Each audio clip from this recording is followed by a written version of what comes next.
As a commentary blogger specializing in brain-burning movies, it's really hard for me to go 3 days without burning your brains. So today, buddy, I'm back with a super brain-burning, super niche, super underrated movie. You should have seen a lot of time travel movies. We've seen a lot of parallel universe movies. The Infinite Loop movie is even more, but few people have seen a movie that combines time travel, parallel universes, and infinite loops in such a perfect way. I'm not going to say much about this movie because it's really not that well known. But that doesn't stop it from being a great brain-teasing movie. So, boys and girls, get ready to have your brains fried. The movie is 24 words per second of deception. A good movie deserves an in-depth reading. Hello everyone, I'm Scene Stealer, and this movie is Synchronicity. So without further ado, let the story begin. This story takes place in the near future or the distant past. It doesn't matter what time period. What matters is that Jim, the main character, who is a physicist, is researching a time-traveling machine that can open a wormhole with some friends who are also physicists. I'm not going to tell you how this thing works. I don't understand it either.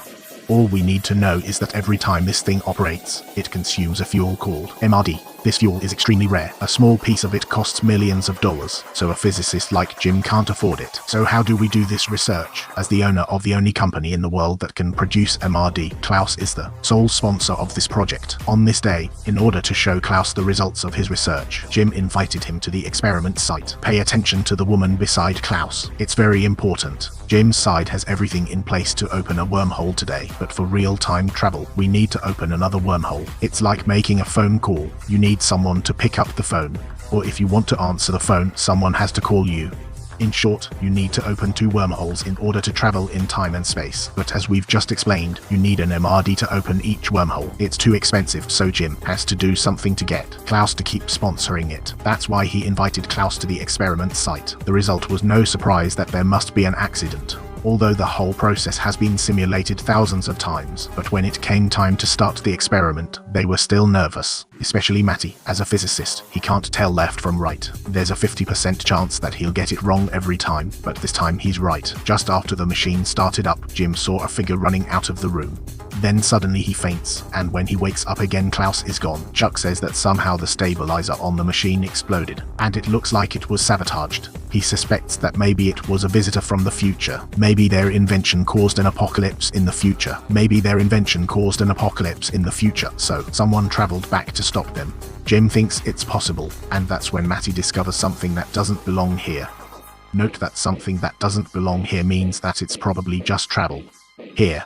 This thing could very well have just crossed over, so the problem is, the first time this traverser was activated, it just opened a wormhole. It's theoretically impossible to receive anything. Then how did it get here? Pay attention, it's about to start burning your brain. After preliminary tests, this stuff is a foreign mixture of dahlia. To put it in human terms, this thing is formed by crossbreeding or artificial cultivation of dahlia varieties from different sources. That is, the product of mutation. Very rare. At this time, Jim suddenly remembered the figure he saw before passing out. He hurriedly ran to the monitor and took a closer look, but the figure flickered and he couldn't tell who it was. The only thing he could be sure of was that that person should have run outside. So Jim chased after him without saying a word. When he got outside, he saw a woman not far away. He goes over to her and says, "Where are you from?" The woman was more shocked than he was to see him. "How did you do it?" Jim couldn't understand the woman and asked if you had traveled through a wormhole. The woman doesn't understand him either and says, "I came by car." Notice that the woman's clothes are the same as the person who was sitting next to Klaus when he arrived. So that means the woman came with Klaus. So who the hell is she? Moving on, that's when Jim sees Klaus' car leaving and rushes after it, trying to get Klaus to offer another piece of MRD, but Klaus was just there and saw the experiment fail. He's not stupid, so of course he's not going to continue sponsoring. He said that his wife was waiting for him to have dinner with him, and he didn't have time to listen to Jim's pie, and he was about to leave. At that moment, the woman named Abby suddenly appeared. Seeing Abby, Klaus suddenly changed his mind. And said, "Why don't you two come with me to the appointment? If you can persuade my wife to continue the sponsorship, it won't be a problem." So Jim took Abby to see Klaus' wife. As for who this Abby is and what is her relationship with Klaus, read on. At the dinner table, Jim explained the mystery of time travel to Klaus' wife in detail, probably assuming that this piece of paper is the entire universe. The distance from one point to another could be tens of thousands of light years. Even if we could go there in a straight line, it's still out of reach. It's impossible with the current technology of mankind, but if you can open a wormhole at each of these 2 points, you can instantly cross over. The principle is to fold the paper, and the two wormholes will merge together, so the wormholes are equivalent to a shortcut. After listening for most of the day, Klaus' wife didn't get it at all, but instead asked Jim a question about how you plan to introduce it into the market. To put it bluntly, that is, how to make money with this thing. Jim was dumbfounded.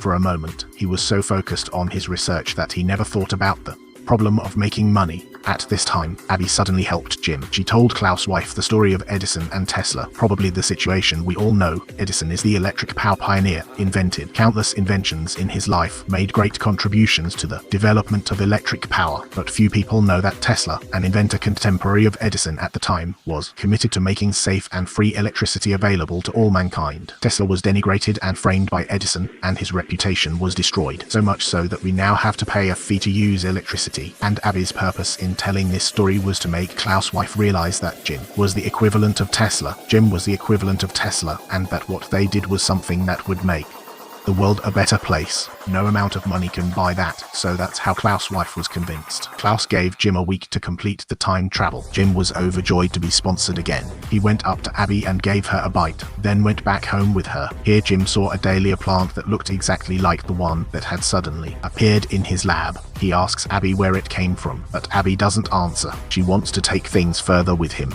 Just then, Jim's phone rings. He knew it must be from the lab.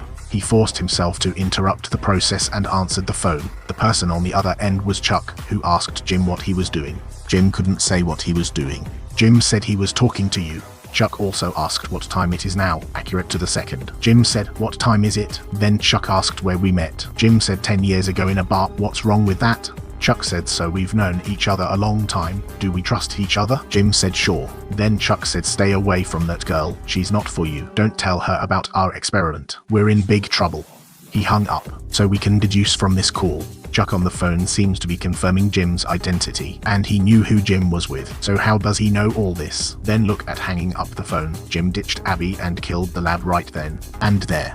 But there was no one there, and then he went to Chuck's house, and when he saw Jim coming, Chuck and Matty both stood up nervously with disbelief written all over their faces. Jim says, "What's wrong with you guys? What big trouble are we in?" Not waiting for the two to answer, he suddenly starts to get a splitting headache and passes out in no time. By the time he woke up again, 8.5 hours had passed, which was the next morning. Matty said Chuck had gone out and told us to wait here for him. He also said that the results of the dahlia test came out, and the serial number was KMC0-14. When he heard the serial number, Jim seemed to think of something, told them to go to the lab and wait for him, and then ran off. Then he came to Abby's house in a hurry, and just dialed the doorbell. His hand was suddenly electrocuted. At that moment, the visual doorbell was also connected, but for some reason the screen was disturbed, and a man's voice came from inside, saying, "Did you forget your key?" Jim asked if Abby was home. The man says he's not. Then Abby appears behind him, and Jim says there's a man in your room. Abby says, "How can that be? You must have rung the wrong doorbell." Jim says, "I need to see your dahlias." But Abby asked Jim to buy him breakfast first, and as soon as they left, the doorbell went back to normal. We can clearly see that the room number on it is Abby's house. So who is the man in his house at this time?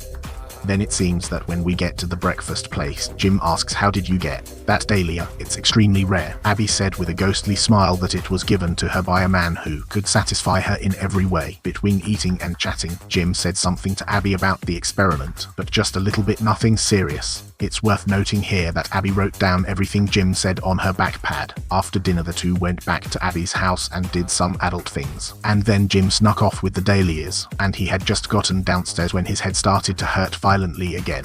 Notice then a guy runs up behind him, and then Chuck shows up. Jim says, "I want to give this to ourselves." Suddenly at this point he sees Klaus walking up again. Back at the lab, Jim is about to activate the traverser to give the dahlias to himself, who opened the wormhole for the first time.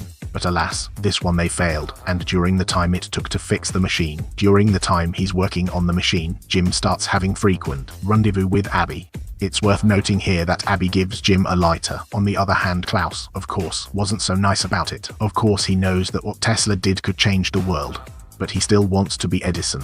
He wanted to be Edison because then he'd have more money than he could ever spend. So Klaus used some means to buy the rest of Jim's shares as well. In a nutshell, what's happening is that if Jim proves that the time-traveling machine works by giving the dahlia to his own self a few days ago, then he'll be left with nothing. In order to break this, Jim racked his brain for a long time, and finally he came up with a variable, which is Abby. Because the Dahlia is Abby's property, if she sends Dahlia to the wormhole, then it wouldn't matter.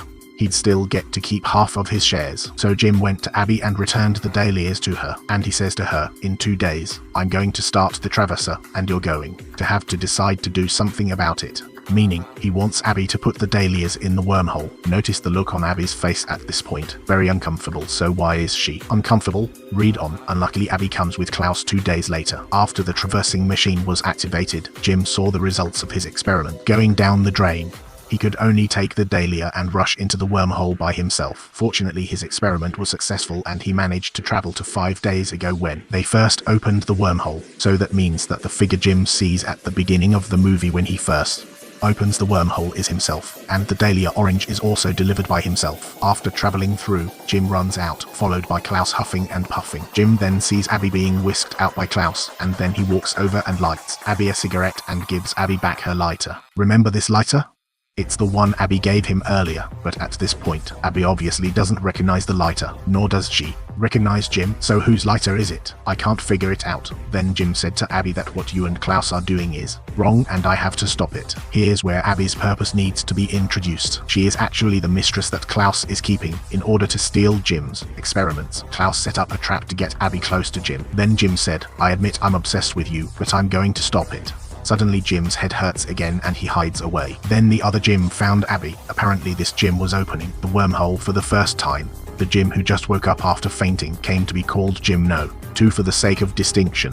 What happens next, then, is the same as what happened after the first wormhole was opened. Jim No. 2 asks Abby if she went through the wormhole. Then the 2 of them go to dinner with Klaus, and we don't care what happens on their end. We'll just follow Jim No. 1's point of view and see Jim No. 2 and Abby leave. After seeing Jim No. 2 and Abby leave, Jim No. 1 circles back to the lab where Matty and Chuck are discussing what's wrong with the machine.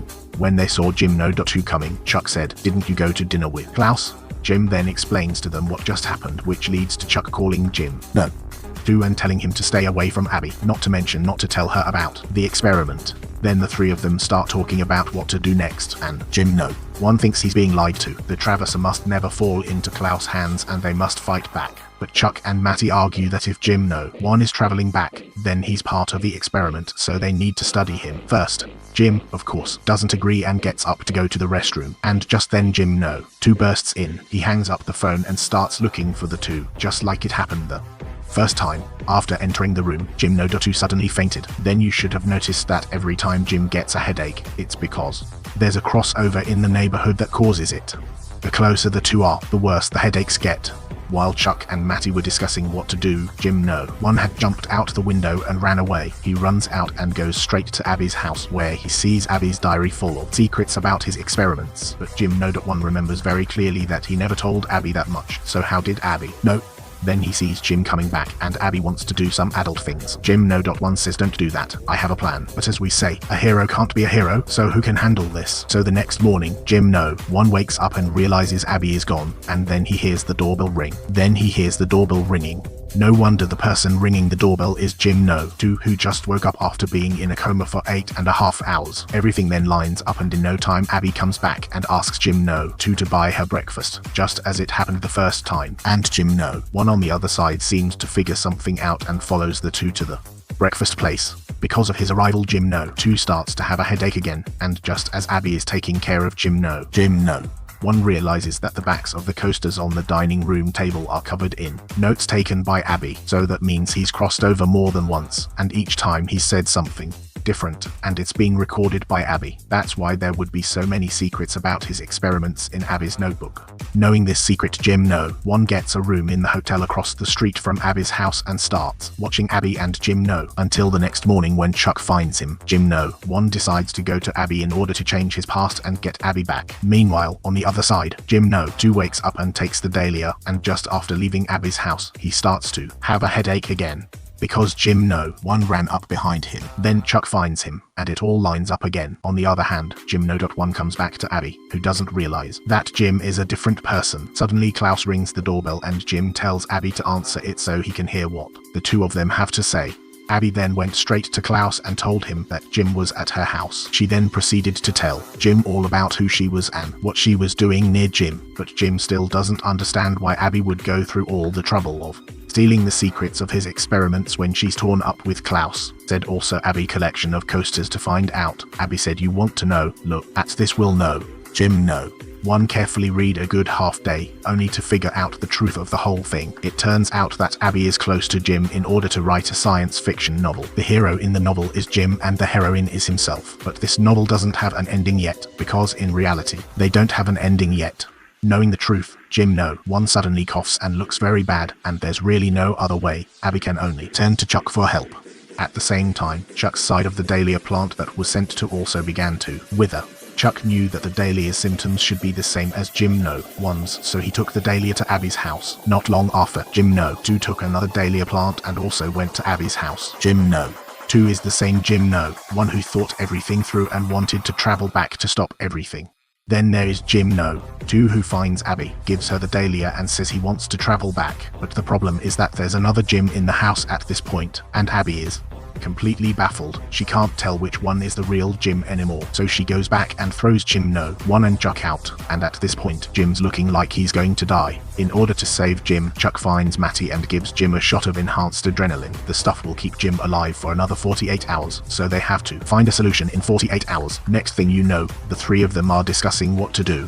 Matty thinks the reason Jim no. 1 is fading is because 2 Jims can't exist in one universe at the same time, so he thinks they should find a way to send Jim no. 2 away, so that Jim no. 1 can survive in this universe, but Jim no. 1 thinks that this method is too risky. If it fails, not only will he not survive, Jim no. 2 will probably die too. Then there will be no more him in this world. At this time, Matty put forward another theory, that is, Jim does not necessarily return to the original universe every time he crosses over. There is a certain probability that he will cross over to the original universe. There is also a certain probability that Jim will travel to a parallel universe near the original universe, so that we don't have to consider the problem of Jim no. 2's death. Jim no. 1 asked how did you know this theory? Then Matty took out a notebook and said he found it in Jim no. 1 pocket. Turns out this notebook is the same one Abby wrote and came across with Jim no. Jim no. 1 said, "You're not bullshitting me, are you? What is written in this notebook is a science fiction novel, which is not reliable at all." In the end, the brothers discussed for a while. Jim no. 1 decided to travel back by himself. After all, he is the later, and then there is Jim no. 2 wanted to travel back, but the machine malfunctioned. In fact, it was not the machine that malfunctioned at all, but Jim no. 1, in order to send Jim no. 2 away, he himself to carry out the crossing. However, after Jim no. 2 was successfully detached, Matty wasted a chance because he didn't know the right from the left and made a mistake when he started the